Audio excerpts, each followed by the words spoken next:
గుండమ్మ కథ పూర్తి ఎపిసోడ్ అని జీ5 లో ఉచితంగా చూడండి. యాప్ ని ఇప్పుడే డౌన్లోడ్ చేయండి.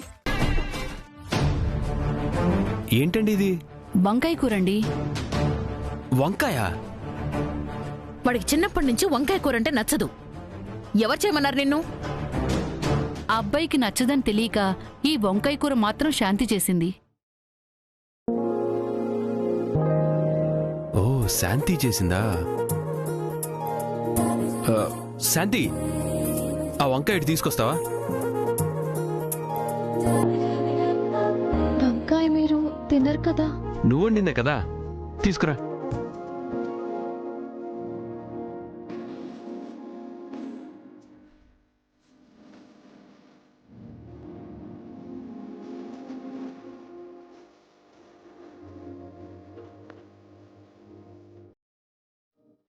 గుండమ్మ కథ పూర్తి ఎపిసోడ్ అని జీ5 లో ఉచితంగా చూడండి. యాప్ ని ఇప్పుడే డౌన్లోడ్ చేయండి.